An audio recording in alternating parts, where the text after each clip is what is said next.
عليكم ورحمة الله وبركاته. بيتي وأولادي أصحابي عاملين ايه؟ يا رب تكونوا بصحة وخير وسعادة. النهاردة هنعمل طاجن كوارع.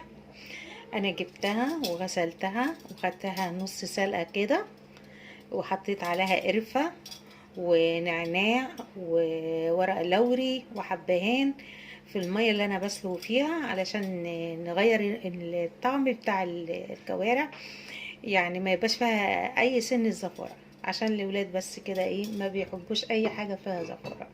وكلنا عامه. انا معايا هنا بصل بودره وفلفل اسمر وزعتر وتوم بودره وملح ومعلقه سكر صغيره.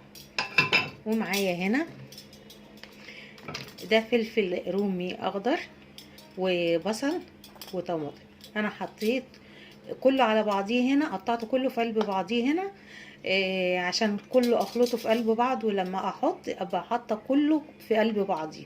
حطيت 3 بصلات وحطيت قرنين فلفل رومي بس اللي هو الكبير، وحطيت 6 طماطمات حلوين برضو عليهم. هعمل ايه؟ انا هحط الاول معلقه سمنه، لو ما عندكيش سمنه بلدي اللي يعجبك، بسمنه بزيت اللي يعجبك، زي ما احنا شايفين كده. هي بس عشان جامده في الفريزر. هنزل بحبه من الخلطه دي كده بالشكل ده. اللهم صل وسلم وبارك على سيدنا ونبينا محمد وعلى اله وصحبه اجمعين. زي ما احنا شايفين كده، حاجه سهله وسريعه ومش هتاخد وقت ان شاء الله، لان انا واخداها غلوه كده على النار بالشكل ده كده. بسم الله. على قد ما هياخد معايا الطاجن انا هحط. بسم الله الرحمن الرحيم. زي ما احنا شايفين كده. بسم الله. هو عشان الطاجن كبير بيزحلق معايا من على البوتاجاز اهو كده. شايفين ما شاء الله، الله اكبر.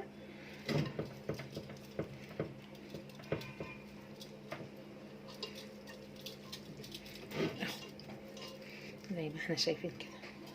هنزل عليهم بالتوابل كلها برضو، بس هطلع منها ايه السمنه.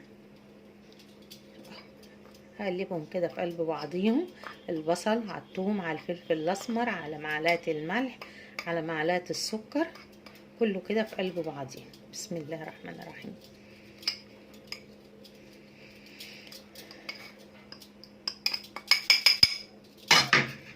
بالشكل ده كده.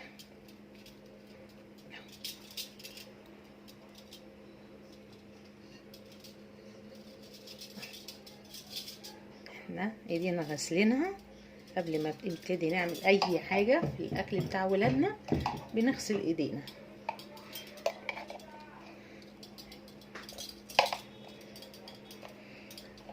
برضو هحط كده حته سمنه بلدي عليها كده على الوش، هي عشان لما كانت في الفريزر فجامده. دي تانية المعلقه كمان عشان التلج اللي فيها اهو بالشكل ده.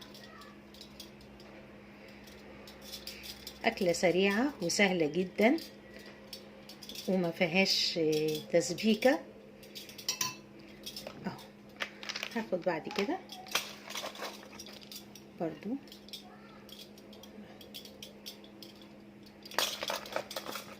البصل والفلفل الأخضر الرومي، مش الحراق، الرومي.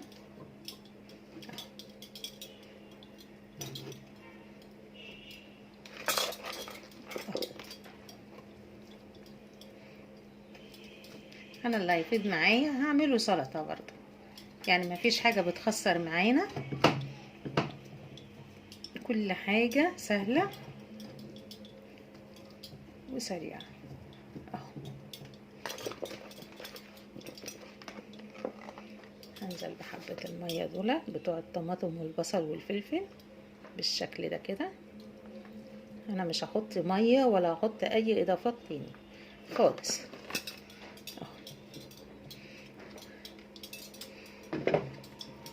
اهو بالشكل ده زي ما احنا شايفين كده.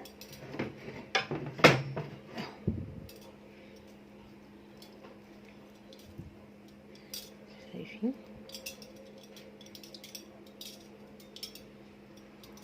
حاجة جميلة وسريعة وريحتها قبل والله ما تدخل الفرن تحفة كده. تمام. انا بقى هدخلها الفرن، هولع الفرن كده واغطيها بالغطا بتاعها. بسم الله ما شاء الله. هدخلها الفرن، وبعد ما اسيبها تتسبك من تحت كده تستوي الطماطم والبصل، هرفعها تحت الشوايه وهشيل الغطا علشان خاطر تتحمر بقى من فوق. انا هخلص الطاجن واول ما هطلعه هوريهولكم على طول باذن الله. خليكم بقى معايا لغايه ان شاء الله ما يستوي واوريكم النتيجه بتاعها زي العسل. لسه من الفرن طبعا. انتوا عارفين الطواجن استحاله هقدر احط ايدي عندها لانها حاميه.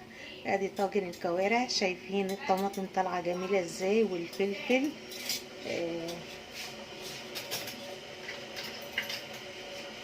احنا شايفين كده الفلفل والبصل كله متشوح كده، لان انا قلت لكم انا سويتها الاول من فوق وحطيتها بس كده وما حطيتش اي اضافات غير اللي انا حطيتها قدامكم، التوابل والبصل والطماطم والفلفل الاخضر زي ما احنا شايفينها كده.